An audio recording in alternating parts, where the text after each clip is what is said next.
тал зөвшөөрсөн мөн улсын хурал үрийн дээд хязгаарыг нэмэгдүүлэх боломжийг олгох шинэ хууль батлах гэж байгаатай холбогдуулан боонд гаргахад ямар эрсдэл үүсэх вэ? Хөрөнгө оруулсан төслүүдэн дараа уг зээлийн эргүүлэн төлөх хэр найдвартай вэ? Үрийн босхийг 60% хүрэхэд эдийн засаг станцыг хэтрүүлэхгүй биздээ зэргээр сэтгүүлчид уг сэдвэр цөөнгүй асуултыг ерөнхий сайдаас асууж байсан юм а. Ер нь бол тэр мөнгөний чинь 5 жилийн дараа хэрэглэнэ гэж хүлээжсэн дөрөв өнөөдөр аваад өмнө босчиход бол олон хүний амьдрал ахад хэрэгтэй байх гэж ойлгож байгаа шүү. Миний үеийг одоо хүний байрс би олон төрлийн эдийн засгт яаж ажиллаа. Тэгээд тааны жишээ хэлээ.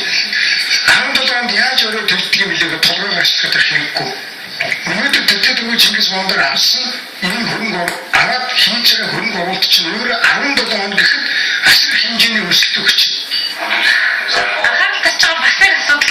замын цагдаагийн торгуулийг бэлнээр төлдөхгүй тасалбарын систем нэвтрүүлэх төхөөрөмжүүд хэд үнэтэй орж ирсэн. Мөн тендерт ерөнхий сайд болон түүний танхимын хууль зүйн сайд Тэмүүжин нар холбоотой гэсэн мэдээлэл олонний анхаарлыг татж байгаа.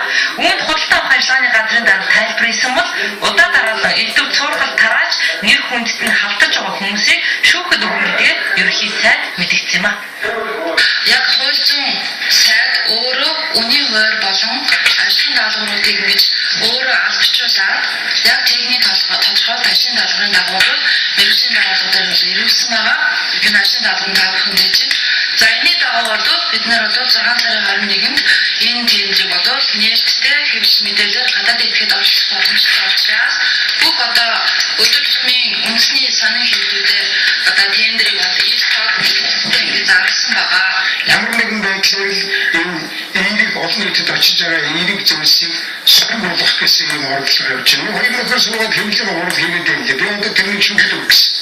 Намайг нөгөө бомбарда гэдэг номыг одоо дэмжсэний төлөө их хилний эзэд гэдэг нэвтрүүлгийг дэмжсэний төлөө надад миний үдэс байх юм томдож байна. Одоо тэрийг шүүхэд өгнө. Харин төмөр замын царгийн хэмжээ мөн